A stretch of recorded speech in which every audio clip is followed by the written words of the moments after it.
The U.S. military might not have enough ammunition, which sounds crazy to say because we do have a lot. But if we look at the ammo consumption data coming out of the war in Ukraine, it's at least something we should think about. There's a recent article out called The Return of Industrial Warfare.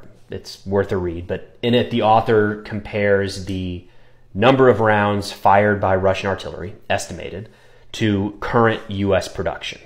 Neither side is putting out exactly how many rounds they're firing, so the author, through a little bit of math, comes up with 7,000 cannon artillery rounds being fired by Russia every day. Now, I've seen some estimates that are more than double that, but I can't say with any certainty that that is more accurate than this one, so let's go with 7,000. In 2022, the U.S. is purchasing around 80,000 155 millimeter high explosive rounds. Add to that a couple hundred Excalibur, those are the GPS guided ones. That means that a full year's worth of our ammunition is being used up in Ukraine in, 11 days? And it's not just artillery rounds. This year, the U.S. will purchase around 700 cruise missiles.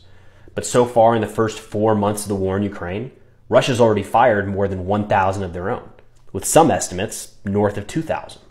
The author brings up a few flawed assumptions that this is all bringing to light. One I agree with, one not so much.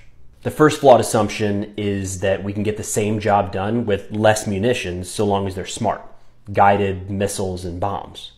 In Ukraine, we're seeing drones provide such accurate targeting data that it's not uncommon for an artillery unit to put its first round on target, essentially turning a dumb round smart. And especially in the East, from Russia's perspective, taking on some of the Ukrainian defensive positions, it doesn't matter so much that the first round is on target. It needs 10, 50, 100 to strike the target to actually destroy it. Volume still matters.